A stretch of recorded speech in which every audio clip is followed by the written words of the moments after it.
Hi everybody, welcome back to the Horror Family channel. I am Red Rum Girl and I'm here to talk to you about Stranger Things Season 3. If you haven't seen it yet, please stop watching because there's going to be spoiler alerts. So go back, watch the entire season, which is 8 episodes, and then come back and watch the video. If you've seen it, then keep on watching. Again, there's going to be spoiler alerts of Season 1, 2, and 3, but mainly Season 3 of Stranger Things. So first off, I want to start off by kind of going over the name of the episodes that they had this past season, which aired July 4th, 2019 on Netflix. I am completely in love with the show. Big fan. I'm a fan with all the actors, even the new ones. I'm a big fan of the writers, the story. I mean, everything is done just phenomenally, and I'm absolutely obsessed with the show. But anyway, so chapter 1 started off, and it was called Susie, Do You Copy? Then we started off with chapter 2, The Mallrats. Then we followed it by chapter 3, The Case of the Missing Lifeguard. Then it was chapter 4, The Sauna Test. Then it was followed by chapter 5, The Flayed. Then it was chapter 6, E Pluribus Unum. And I'm sorry if I said that incorrectly. Then it was followed by chapter 7, The Bite. And then the final chapter was chapter 8, Battle of the Star Court. The Star Court is a mall that they opened in Hawkins, Indiana, and it did affect the small businesses and the mom and pop shops in the area, including the store Joyce worked at. And you definitely see that tension in the season, as well as Hopper getting involved of having to control the crowd of protesters, which he wasn't a big fan of. And the mayor was very involved in opening this mall, and it had, again, they brought in the fact that the Russians had a big part of why this mall opened, because they were using it as their hub for their behaviors and their building of a machine that was opening the Upside Down again. Since Hawkins, Indiana was the first place the Upside Down door opened, they came there from Russia to conduct these tests of opening that gateway again, which caused a lot of problems. And I absolutely love the season. There was a lot of comedy. There was a lot of great new characters that were introduced, like Robin, who worked with Steve at Scoops Ahoy. She was very funny, always poking fun of Steve. So it was great.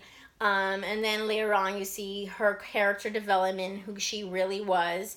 And it was just phenomenal how they developed the character and how they developed the friendship between Steve and Robin. One of my favorite characters that they didn't introduce her, but they got her more involved in the season, which was Erica, Lucas's sister. She is so funny. She was very in this season, unlike the other seasons where you see her here and there. I mean, she was very involved. I mean, she had to do the child endangerment thing that Dustin, Steve, and Robin had to get her to do to find out what was down there in those boxes where they found the lab, where they were building this machine to open the gate to the Upside Down.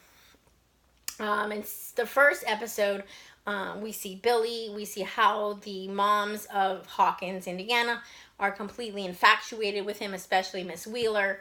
You see that she has a complete crush on him, and he also has something for her too. They try to meet to have an affair, and Billy meets his fate with the Mind Flayer taking him and abducting his body, sort of like they did with Will, but it's a tad bit different.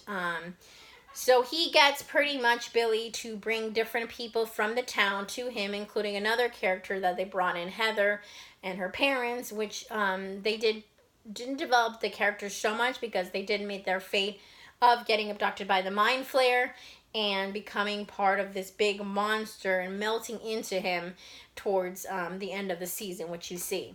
But anyway, and you also get to see the different side of Billy. When Elle goes into his mind, you see how Billy had his mom, and back then he was very happy, very well adjusted, and when he lost his mom, he got unadjusted and became pretty much like his father, who treated him very badly throughout his life, even when his mom was alive, but his mom protected him. So you can see why Billy was an asshole and why Billy wasn't very nice. But I love the character. They really developed him very well. Very 80s, asshole, douchebag kind of thing. But then you see the other side to him of why he is the way he is. When Elle goes into his mind, and then Elle confronts him when he's about to let her get abducted by the mind flare. And she says, I remember your mom. She was like this. She was like that. You were very happy. You see him crying.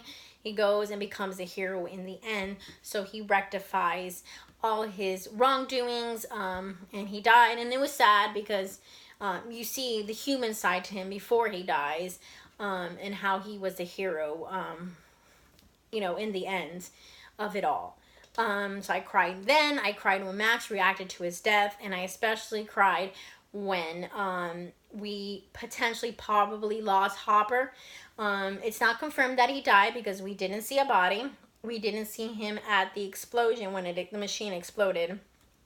And then towards the end, right after the credits of season 3 of episode 8, we see that they are in Russia now, since their lab in Hawkins got destroyed.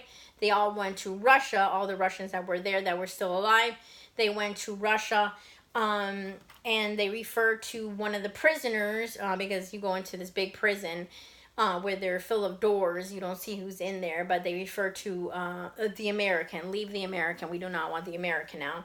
And then they get one of the Russians. They bring them into a room, and you notice when they open the flap door there, a Demogorgon comes out. So it seems like these Russians are feeding these prisoners to the Demogorgon.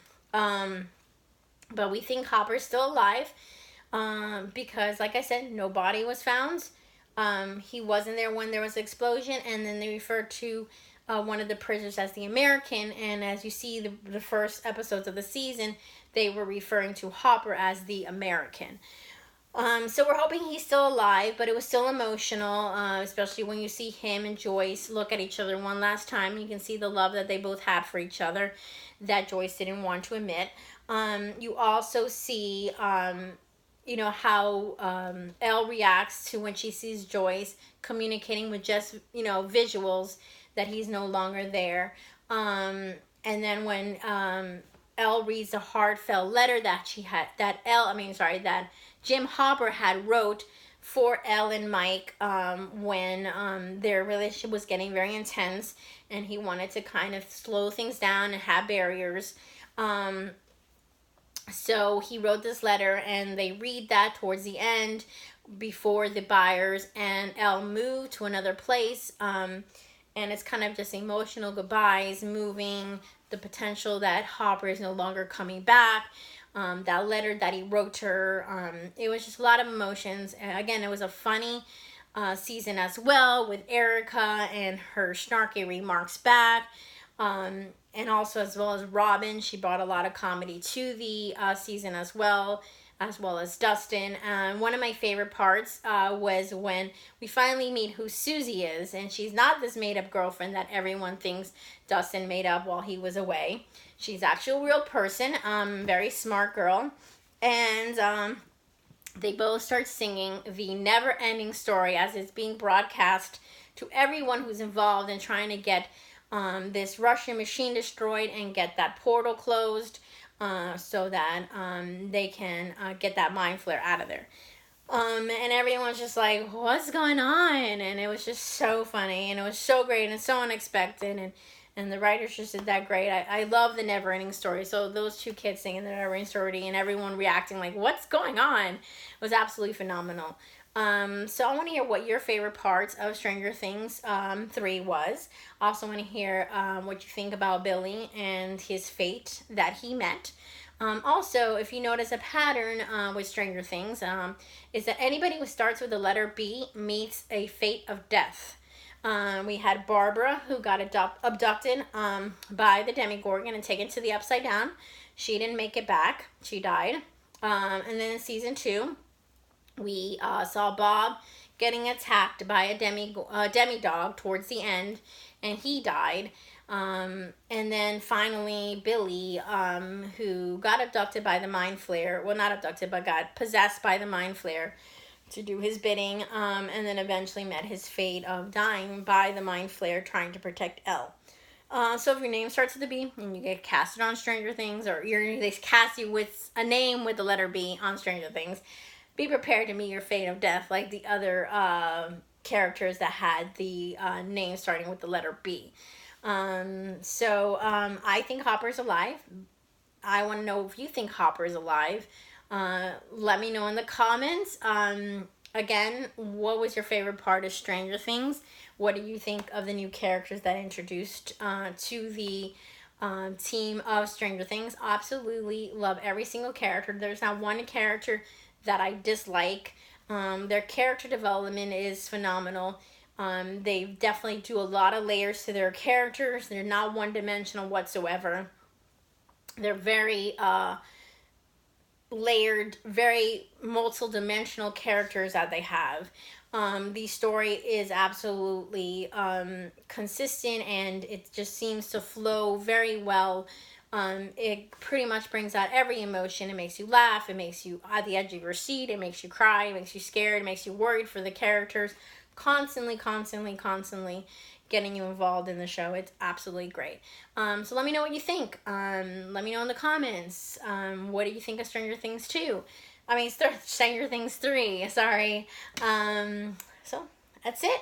Remember, the family that scares together stays together, and see you in the next video. Bye.